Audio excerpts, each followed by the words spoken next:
Well, welcome back to another exciting episode of Meet the Artist. It's a product of the Tucson Gallery, which is in downtown Tucson on Congress Street across from Hotel Congress. We're on the corner of 5th Avenue and Congress right there, and you can't miss us. We're inside of the proper shops. Today is our first recording outside. We've been doing all the Meet the Artist in there. Thought we'd try to bring you out remotely to our studio. And today we are with the fabulous Courtney Christie. Welcome to Meet the Artist. Thank you. I was trying to think, like, it's sometimes it's just, our artists, but you're like zookeeper, animal tamer, snake charmer. Do you wrestle alligators too? Is that sometimes? Yeah. What role? Like, where do you do all of that stuff? All the animal stuff. Yeah, like where do you? I've seen pictures of you holding like really big snakes. Oh yeah, so I'm a zookeeper at the Arizona-Sonora Desert Museum. Oh. I'm one of the reptile keepers, so I work with reptiles, amphibians, invertebrates. It's all the bugs. So you have wrestled an alligator. I've never worked with alligators, but very large snakes. Very large snakes. There's, yeah. On the Tucson Gallery's website, there's your profile, and it's got that picture, and the snake is as tall as you are. I'm not even remembering what picture that is. I just handle snakes all the time, so it's like I'm thinking it's this big deal, and you're like, that was just a Tuesday. I don't know, yeah, an everyday thing, but it's really fun, yeah. So was zookeeping? Was that your passion? Is that what you've thought about you're going to be doing, or did you? How do you get into zookeeping? It honestly wasn't really planned. I graduated college the first time with an unrelated degree with not really a plan for what to do once I had the degree. Perfect. That's what college is for. Yep. Criminal justice was my first degree. Okay. And then after a year of not doing anything with my degree, I decided I wanted to go back to school because I wanted to do something with animals. I didn't want to be a vet, but I didn't really know what else there was. So I just figured I would figure it out along the way. And towards the end of that second stint at the university, I ended up doing an internship at the Desert Museum. And the timing worked out. The stars aligned. I got really fortunate with how everything worked out and ended up with a job like a year after my internship. And I've been there ever since. So it's been about 8 years. Wow. Yeah. So how does that work? You go to school, you graduate, you get a degree. You went back to school? So like, how does that, like, what does that mean going back? You don't start over, but you've taken just different classes? I basically had to kind of start over. So I did the full 4 years the first time on a scholarship. And then when I went back, I had to just pay out of pocket. So I started at Pima and then went back to U of A. So it was actually 5 more years. So my entire 20s, I was just in college. And then 5 more years. So you were... Yeah, because I was working full time also, so I couldn't go to school completely full time. Gotcha. So I got a ecology, evolutionary biology degree, and then ended up at the Desert Museum as a zookeeper. And I always thought I would do field work afterwards, but then I started having like back issues, so I have to be mindful of the things I'm going to do long term. Okay. And yeah. So then how does this, at what point did this artistic bug, I say bug as a pun because all of your work are bugs, but not all of your work, but you have quite a collection. When did you start getting involved with art? I mean, was this just passing time when you're 9 years of college? No, ironically, I didn't do any art during college, but when I've always done art, like since I was little, just like from book reports to just random drawings and things like that. And then during college, I just didn't really have time for personal hobbies. And then when I graduated, I was like, I feel like painting. So I went to Michael's for my first time and bought some paint supplies. Oh my gosh. As like a 20-something-year-old and just started painting.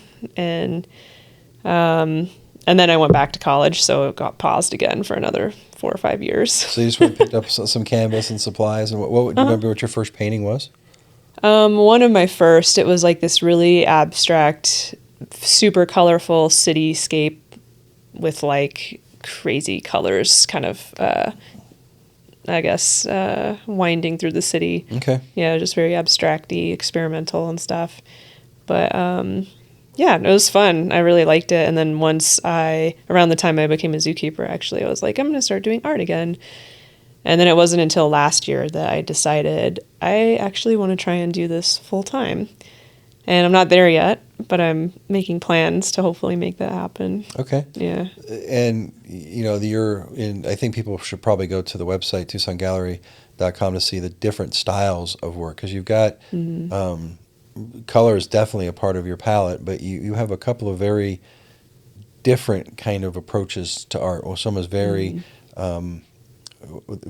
accurate portrayals of animals and bugs, and others are beautiful landscapes with very vivid sunsets and things of that. But did the bugs and the creatures and the critters and the butterflies, is that coming from the background of zookeeping and evolutionary biology, or is that something that you were doing and it just sort of happened to be a coincidence? Yes. Okay, perfect. The interview is over. That's the answer to that question. Yeah, well, I've always liked bugs since I was very, very small. And my first bug encounter that I've been told from my mom is walked up to her with my hands closed and wanted to introduce her to my friend, Fred. And it was a black widow. And I was 3 years old. And she was like, all right, put that down. I don't pick up black widows now, but I've always liked spiders in particular. And then I've always liked bugs, but never really had pursued it and didn't really know any other people that liked bugs until I worked at the Desert Museum. And then I've met a couple of really awesome people who are entomologists and made a few mentors, or got a few mentors.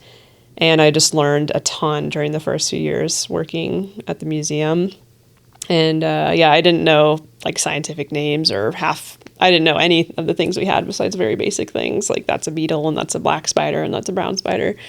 So I learned a lot just through my job and the people I met through there. And then the art part came along later when a friend of mine encouraged me I had painted a beetle for like an auction thing.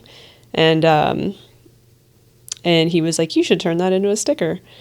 And I was like, I don't know anything about stickers. Plus, I want to do fine art. So, like, I want to paint, like, giant cats, like big cats and stuff. Because originally, I wanted to go work with big cats.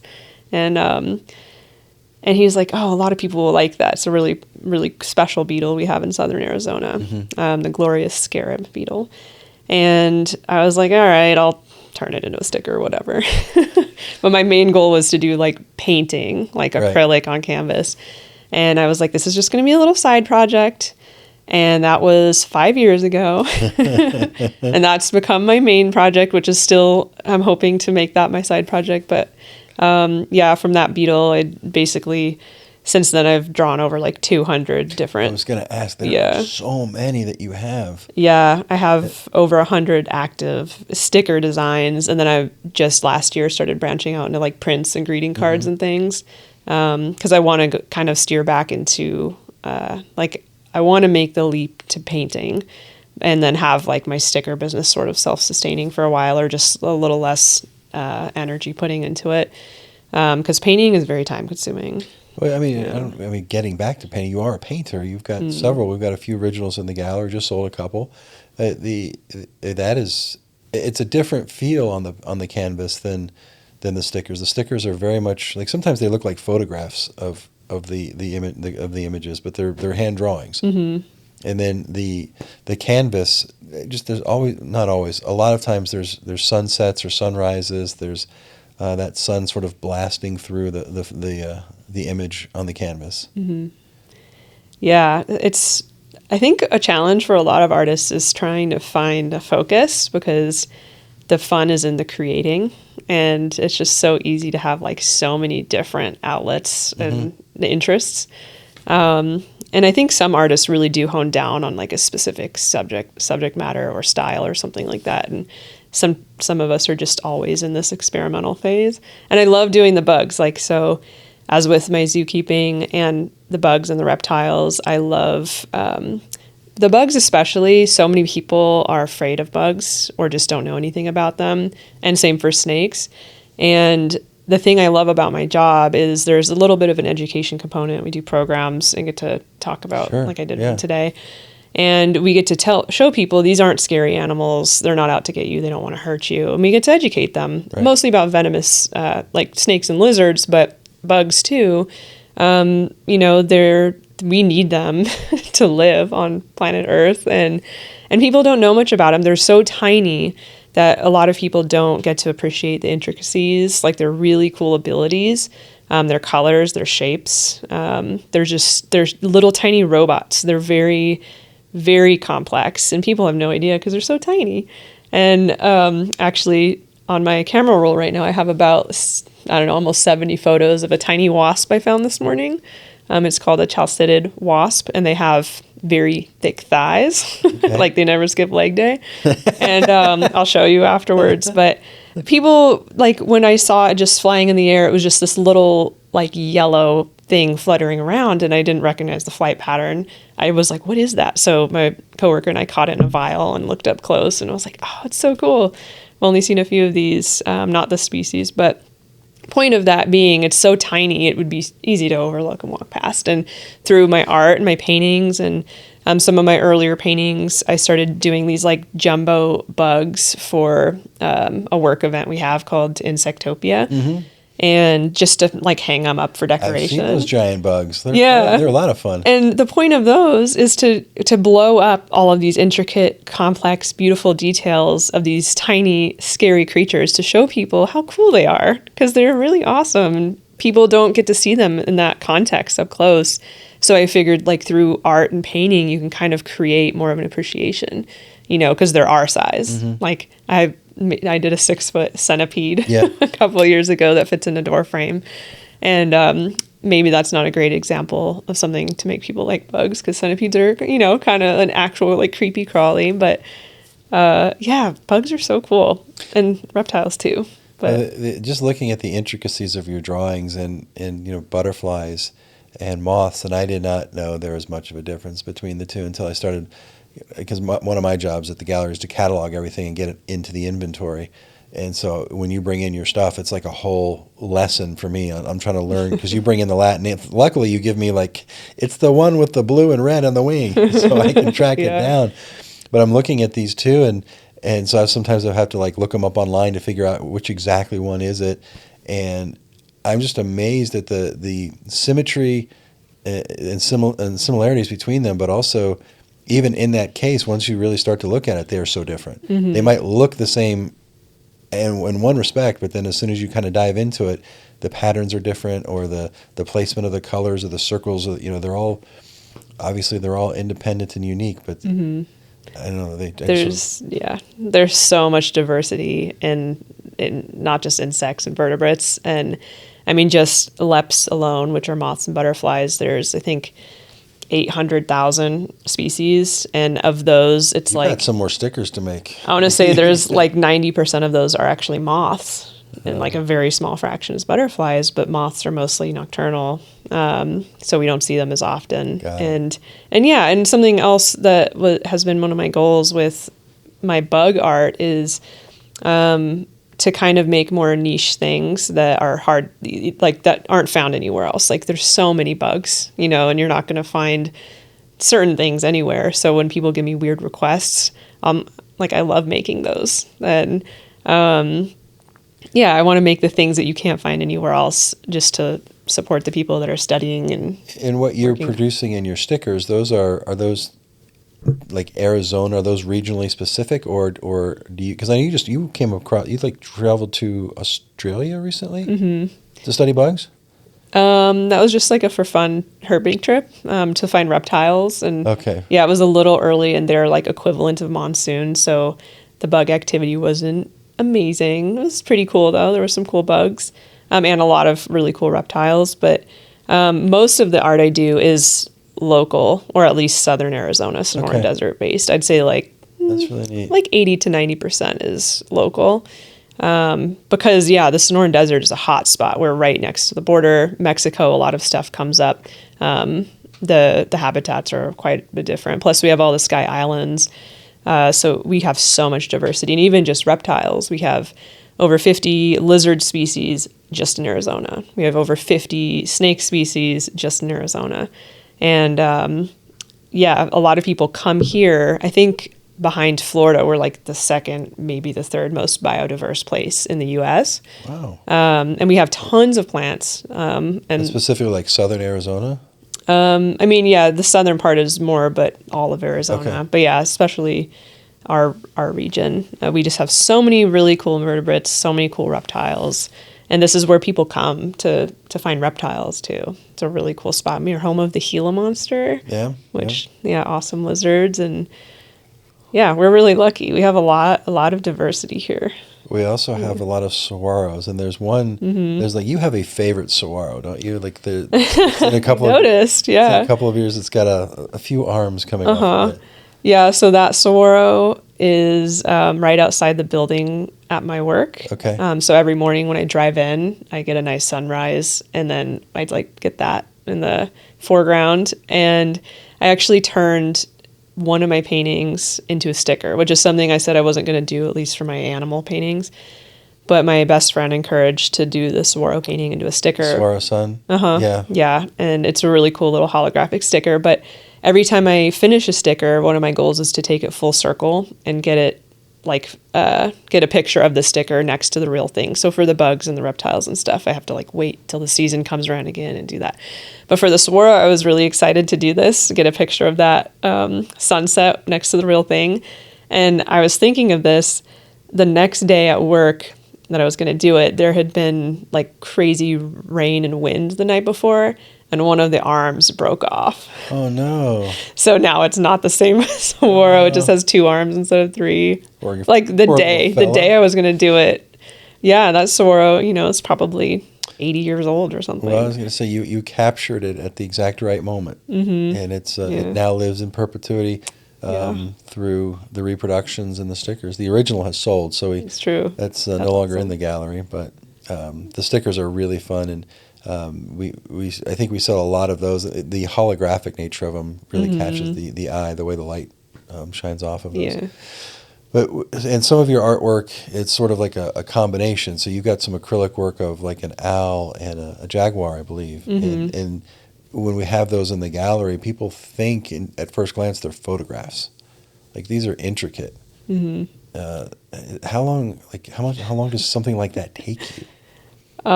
Very long time. Okay, good. Yeah, and that's why like my painting has sort of been on pause for, I wouldn't say continuously for years, but I do painting projects like here and there, and then I don't touch it for like 4 or 5 months because they're so time consuming. So it's like a sticker project, from drawing to coloring to like sticker. It's like less than 10 hours for the whole process. Most of the drawing part is like maybe about 5-6 hours. For those paintings, like my unamused, my great horned owl, that took somewhere around like 60 to 70 hours. Wow. And then my jaguar, which is Muse, that one took almost 100 hours. Oh my! And I would like log my hours and say like what I was working on just for my curiosity. But yeah, those take a really long time, and I'm still learning. Like these are experimental. I'm trying to learn techniques, and I have some artists that really inspire me. There's a Nick Sider. He does tigers and lions mostly. He does other stuff too, but he's like phenomenal. And they're large scale, like not quite as big as the wall, but they're pretty big. Okay. And I wanted to start doing really large. So each painting I do, I'm getting slightly bigger. And then run out of room because you've got some big ones already. Yeah. Another artist, Carla Grace, she lives in Australia. She's actually South African, and she does a lot of mammals, but she also does really, really detailed, mostly mammals, but she does all kinds of, like, she does occasional birds and sometimes reptiles, but mostly mammals. And she is just phenomenal. And those two are like my biggest inspirations. And that's, if you look them up, you can see that's where I'm trying to go with like learning techniques and stuff, is just that level. They're so talented. Well, I don't think you're too far behind. I know there are people in the gallery that they will come in and they will look at your work and they'll study your work. And I I don't think it's going to be very long before people are reaching out to you as their inspiration, because it's beautiful, it's technically correct, but it's also, you've captured not just the realism of the animal, you've captured the beauty of it, and the insects and the moths and the butterflies. You've put them in positions and places and ways that they're just extremely flattering for them as well. Thank you. Yeah, I try. Well, you're doing great with that. Well, it's Courtney Christie. You can check out more on our website, TucsonGallery.com. A lot of the pieces that we talked about, Saguaro Sun, Muse, Unamused, which is kind of funny that those are together. That wasn't intentional, yeah. It was not? No. But those with the reproductions are available, and we still have Unamused, the great horn, the owl, we still have in the gallery. The stickers, though, I think that's more, they've got to come in to see those. We don't really have, we've got some reproductions online, but not stickers. I think those are something you need to come in to really check out if you want to get your collection. And if you're some on my water bottle. That's perfect. Yeah, if you're listening in the world that's my painting of radio, she's holding up her sticker holder, which also looks like a water bottle or something, but mainly just got all of her not that one, all of her critters, but all my bugs. Yeah. Yes, bugs and snakes, and then the saguaro sun. Yeah. So, I really appreciate your time today. Yeah, thanks for having me. Thank you.